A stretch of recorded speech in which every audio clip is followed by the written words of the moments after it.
Hey good people, welcome back to Beauty in the Frizz. My name is Kara, and whether you're new or returning, thank you so much for stopping by and hanging out with me for another video today. So this video comes from one of my subs, and I thought it was such a great idea. She was saying, I'm not gonna say her name because she might not want all that. She was wondering if I could share some ideas on how I rotate my palettes. And I was like, I need to think about that because apparently I'm not rotating them. And I have so many eyeshadow palettes.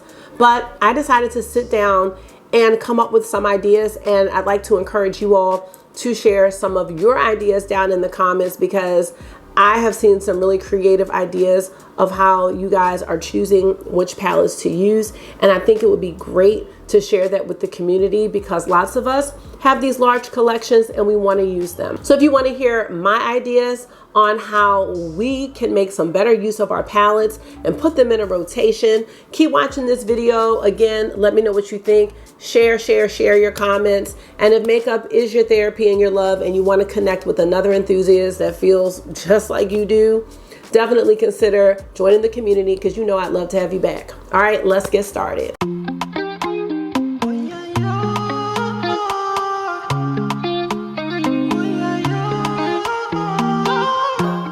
So these were just some ideas that I came up with in just probably like the early morning or the middle of the night. And I was like, let me get my phone out and write these down before I forget or type them up. So I have 6 ideas. And as I said, please share your ideas and your personal system in the comments. We can be on this journey together to use our palettes. If you have not seen my extensive eyeshadow collection video, I will link that.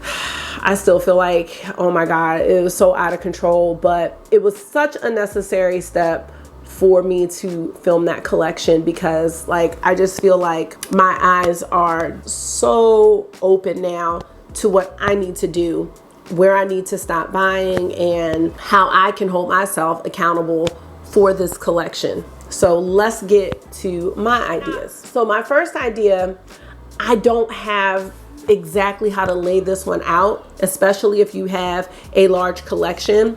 But I know that many people have used number generators, especially if you're going to do a palette bingo and you just want random shades chosen because, you know, we do have go-to shades that we go for, and then we have shades in our palettes that also don't get used. So a number generator is a good idea, but if you have 247 palettes like I do, that means that what I would probably need to do is assign each palette a number, and that's going to take some time, but that would ensure a random way of making sure all these palettes get used, and it would be a surprise.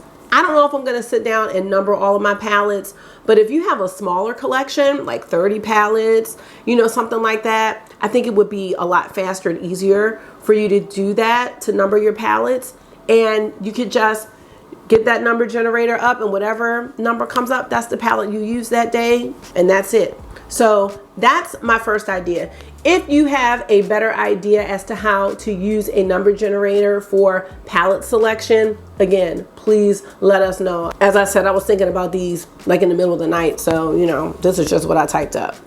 All right, number 2, this is what I think I'm going to do. I've already created a spreadsheet where I have an inventory of all of my eyeshadow palettes. And what I am going to do is I'm going to highlight the palettes that I use in a different color. So for example, this is the Odin's Eye Giant Wolves palette, the collab with Annette from Annette's Makeup Corner.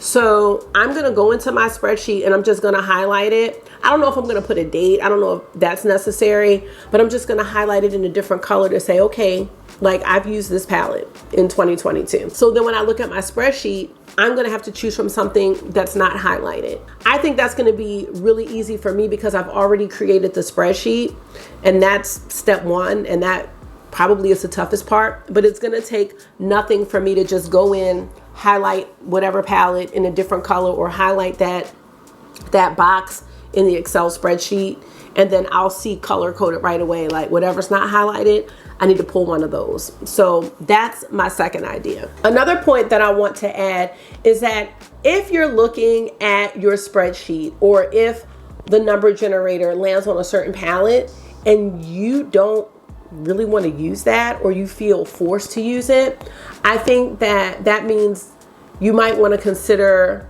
rehoming that palette, because it's not something that you're going for. The thing is that makeup should make us excited. We want to feel inspired. We want to come up with a beautiful look. And if you land on a palette, like let's say it's, I don't know, ColourPop, and you're just like, I really don't feel like using the child, and you keep feeling like that, then there may not be any reason for you to hold on to that palette. And I'm gonna think about that, because I have a few palettes that I want to declutter, but I'm still going to be left with probably like 200 palettes. And I know good and well that I still don't need that many palettes. So I'm going to see how I feel when a palette is chosen for me, or when I'm looking at my spreadsheet. If I keep skipping it, like, I don't want to use that, I need to think about putting that one to the side and giving it to somebody who's really going to enjoy it or really like that color story. All right, so number 3 is to create themes around the palettes that you use. So for example, maybe you want to do a neutrals week. So I'm going to go at the beginning of the week and I'm going to pull out my neutral palettes, 5 neutral palettes. And each day, 3:45. Okay, so get a book. Yeah, because August got to read. He don't want to read. He doesn't want to do anything. So him and his little buddy are reading on FaceTime to each other, because like, you're going to read. No, you're not reading the Lorax. No. Why? The Lorax is too long. I love the Lorax, but There was an old lady. Get that. Yep. Thank you. Hold on, coming. Because they have a whole reading log that they were supposed to fill out for 2 weeks. Anyway, we want to try to read them all today. I don't know. Anyway, so you could do a neutrals week. You could do a monochromatic week where you want to stick with one color, or maybe each day you want to do a different color, whatever color you want. I was thinking you could do 1 week, 1 brand. If you have a lot of palettes from a particular brand, you could do that. I could probably do 1 month, 1 brand with my Melt palettes and my Pat McGrath palettes. I think those are some ideas, like just creating themes so that you kind of have an idea of what you're going to do. So that was number 3. Number 4 is to pick out your palettes ahead of time, just like you would do your clothes, and just put them in a basket at the beginning of the week. So maybe I'm just gonna go into my eyeshadow collection, pick out. He is not gonna act now. He about to stop and ask me what every. He about to ask me what every word is. Here he come. Hold on. What is this? Let me see. Quirky. I forgot where I left off. At the beginning of the week, just grab a basket, pick out 5 palettes, and just pick them out like you would do your clothes for the week or for a couple of days. If you have to get ready in a rush in the morning, you're not going to be going through your eyeshadow collection. You're just not. You're probably going to grab one of your go-to palettes if you wear makeup to work, and that's the palette you're going to use. So if you do it ahead of time and put the basket, you know, on your dresser or wherever you do your makeup, the palettes are already there, and then in the morning you just go to that basket and select one of them, and then you've got 5 different palettes that you're using for the week. To enhance that, if you have a big eyeshadow singles collection like I do, I was thinking grab a few of those and put them in the basket as well, and they could be really nice complements to the eyeshadow palettes that you pick out, even if it's just for an inner corner shade or something like that. Like, I always try to make sure I have my Cleona shades available. They're in the stained glass palette on my dresser in a little easel thing, and if nothing else, it will be an inner corner shade. I paid too much for those Cleona shadows for them to be tucked away in a drawer and not be used. And I'm sure you could tweak that so many different ways. I feel like that's a looser way to kind of do it. Just grab 5, put them in a basket, keep it visible, and then you're not, you know, scrambling around. Because if you're pressed for time, you're just not gonna be doing all this deep research on these palettes that you want to use for the week. Okay, number 5 is to search for look inspo on social media. I really like using Pinterest for this and just creating like a little board. So if it's like, I don't know, giant wolves, I'm gonna type in that palette, and then they're just looks. Like, I'm not watching a whole YouTube video on it. I might not have time to do that, but it just gives me a little bit of inspiration on different looks I can do with the palettes. I know for me, when I'm sitting down and doing a look inspo video, a lot of times the looks aren't planned out. So when I sit down to film and I edit all of this out, it takes me a long time to figure out which shades to put with what. So having a little bit of look inspo in your arsenal, I think will make the process a lot quicker and give you more inspiration. Of course, there's tons of inspiration on YouTube and Instagram and things like that. I just kind of like Pinterest because you can just make that little visual board and just pull it up and you got your look inspo there, just to give you a little guide as to the looks that you can do with the palettes. I think that if you look at an eyeshadow palette and you're not inspired, and I'm just saying over time, because your eyeshadow taste can change. And if you're not into color right now, it doesn't mean that you're never going to be into color again. Maybe you're into color or brighter colors in the summertime, and maybe during the winter you like neutrals. So I'm not saying when you look at a palette, if you don't feel something for it, to just give it away. But if you've had a palette for like a couple of years and you repeatedly go through these cycles and you're just like, I never want to use this, like it's just here, then maybe it shouldn't be here anymore. Maybe you should gift it or rehome it or just get rid of it, because the makeup should inspire you.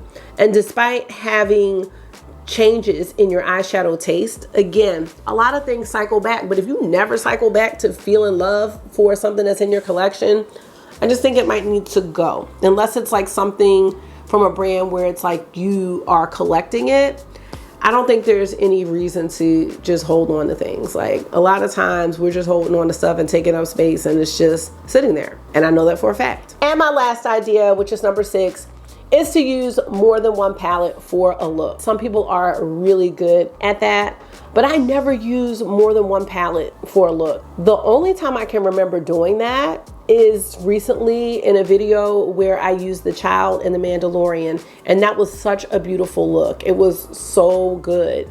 That's the only time I can remember using 2 palettes to create one look.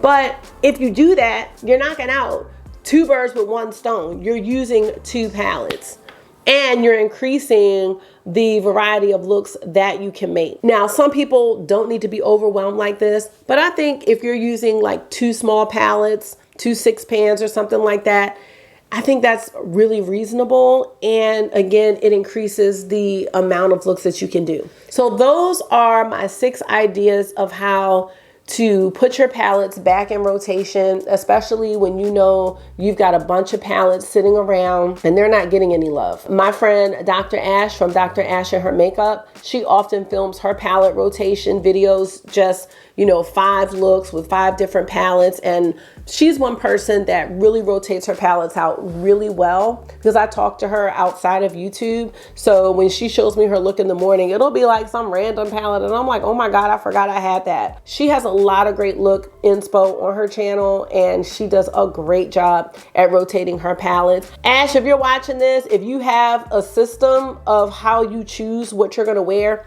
please share it with all of us, because we need help. We really do.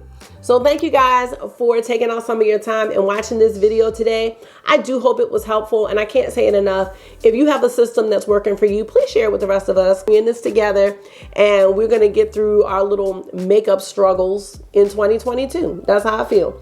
So thank you for taking out some of your time and giving it to me. I hope this was therapy for you, because it always is for me. And until I see you again, make sure you are being gentle with yourself. Talk to yourself nice, stay safe, and I will see y'all in the next one. Bye.